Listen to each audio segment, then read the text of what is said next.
Hello, welcome to Delta squad. तो this is our GK practice session. ठीक है, Indian polity cover करेंगे। Start. Important constitutional amendments. ठीक है, फर्स्ट 26th कॉन्स्टिट्यूशन अमेंडमेंट। ये हुआ था प्रीवी पर्स, जो इंडियन किंग्स को दिया जाता था ना, एक permanent salary type Indian kings को, उसको अबॉलिश कर दिया था इंदिरा गांधी गवर्नमेंट ने। ठीक है, 26th constitution amendment, Privi purse. Indian kings को जो दिया जाता था वो अबॉलिश कर दिया। Next, 40th constitution amendment. ठीक है, इसमें एक्सक्लूसिव इकोनॉमिक जोन को स्पेसिफाइड करने की पावर दी गई थी पार्लियामेंट। ठीक है, 40th कॉन्स्टिट्यूशनल अमेंडमेंट के अंडर। ठीक है, नेक्स्ट 52nd कॉन्स्टिट्यूशनल अमेंडमेंट। इसमें 10th शेड्यूल जो एंटी डिफेक्शन लॉ से संबंधित है ना, उसको ऐड करा गया था। ठीक है, by the 52nd constitution amendment. सारे इंपॉर्टेंट कॉन्स्टिट्यूशनल अमेंडमेंट है। ठीक है, अब अभी रिसेंटली एसएससी सीजीएल का, ठीक है, का 2022 में जो पैटर्न है वो चेंज हुआ है। इसमें जो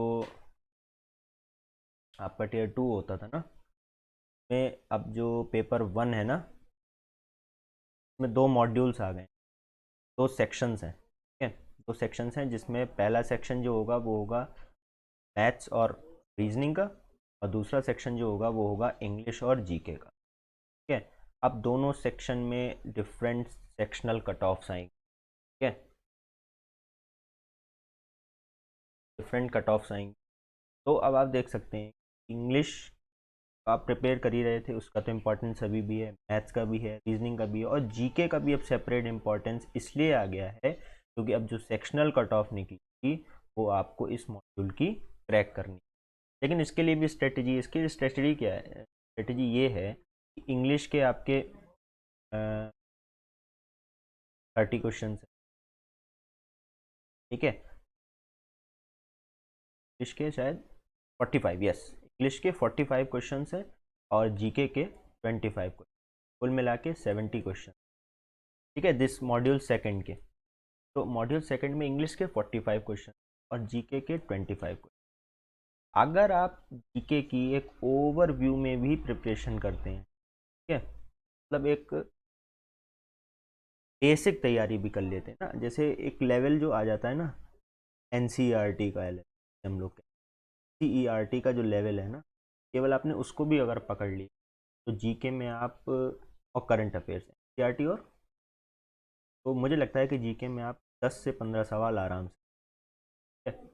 और इंग्लिश के 45 तो आपको 45 ही टारगेट करना पड़ेगा। ठीक है, to get your post which you are dreaming. Okay, 10 से 15 क्वेश्चन ये हो गए, 45 क्वेश्चन ये हो गए, आप लगभग लगभग जाके 60 क्वेश्चन यहाँ पर अटेम्प्ट करके आ पाओगे। पैटर्न चेंज हुआ है तो इतने क्वेश्चंस को अटेम्प्ट करना इज सफिशियंट। ठीक है, समझ गए होंगे आई थिंक आप। ठीक है, तो इसीलिए मैंने ये जीके सीरीज लाया था कि हम लोग जितने भी इंपॉर्टेंट टॉपिक्स हैं उनको एक बेसिक लेवल पे ज़रूर तैयार कर लें। ठीक है, नेक्स्ट। ठीक है, 61st कॉन्स्टिट्यूशनल अमेंडमेंट। इसमें जो वोटिंग एज थी ना वो रिड्यूस कर दी गई थी फ्रॉम 21 टू 18। ठीक है, 61st कॉन्स्टिट्यूशनल अमेंडमेंट जो था उसमें हमारा जो मत देने की जो उम्र थी वो 21 से 18 कर दी। ठीक है, हिंदी के स्टूडेंट्स के लिए मैं थोड़ा सा हिंदी में भी इसको बता देता हूँ। ठीक है, they can adjust.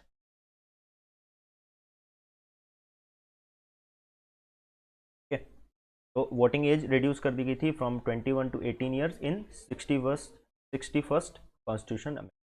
Next 65th constitutional amendment, जिसमें national commission for SC ST, ठीक है, national commission for SC ST को इस्टेब्लिश किया गया था। ठीक है, ये क्यों पूछ सकते हैं? ये इसलिए पूछ सकते हैं कि रिसेंटली जो हमारी अभी प्रेसिडेंट मैडम है वो ST कम्युनिटी से बिलोंग, शेड्यूल ट्राइब्स, कहाँ से हैं? उड़ीसा से। ठीक है, कौन सी ट्राइब से हैं? संथाल। ठीक है, अब संथाल से हैं तो संथाल रिवेलियन आपका इम्पोर्टेंट हो जाता है। ठीक है, तो जो करंट के इवेंट्स हैं उनसे रिलेटेड भी आपका जो स्टैटिक पार्ट है वो पूछा जा सकता है। नेक्स्ट 73rd कॉन्स्टिट्यूशनल अमेंडमेंट, इसमें पंचायती राज सिस्टम को ऐड किया गया था, ठीक है, पंचायती राज सिस्टम 73rd कॉन्स्टिट्यूशन ऐड किया गया।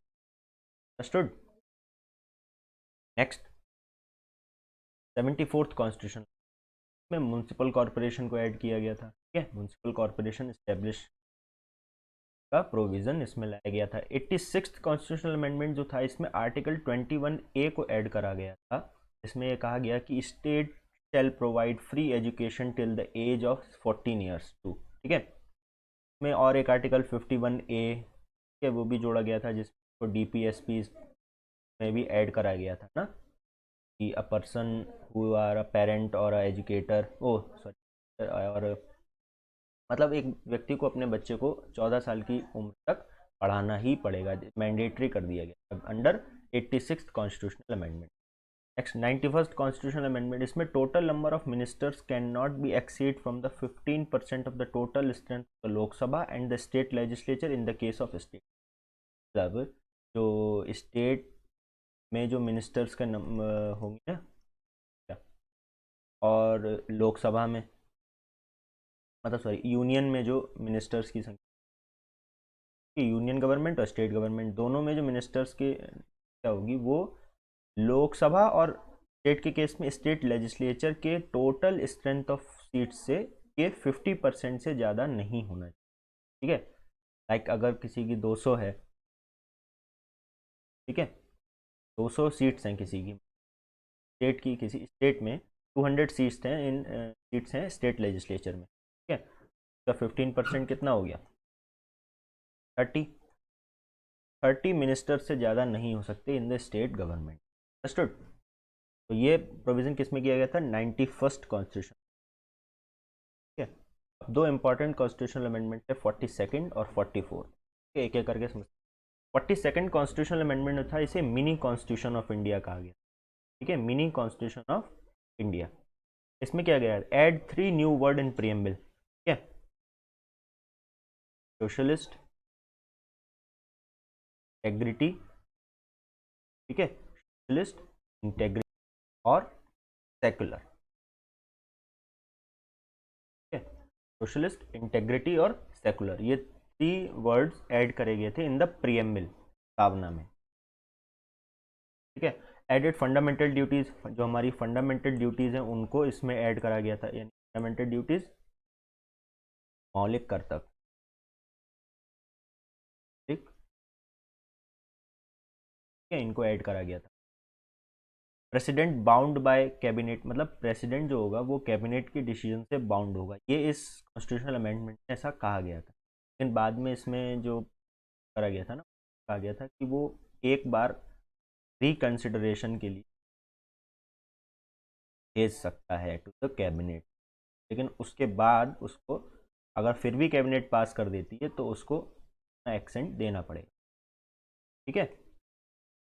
ट्रिब्यूनल्स मतलब एक पर्टिकुलर सब्जेक्ट के लिए जो एक सेपरेट कोर्ट या जुडिशियल बॉडी जो इस्टेब्लिश की जाती है उसको ट्रिब्यूनल कहते हैं। तो इसको इस्टेब्लिश करने का प्रोविज़न अंडर 42nd कॉन्स्टिट्यूशन में आया था, जैसे वाटर डिस्प्यूट ट्रिब्यूनल, ठीक है, इनकम टैक्स ट्रिब्यूनल, ऐसे ना डिफरेंट सब्जेक्ट्स को लेके जो ट्रिब्यूनल्स, जुडिशियल बॉडी जो इस्टेब्लिश की जाती हैं, वो का प्रोविज़न 42nd कॉन्स्टिट्यूशन का किया गया था।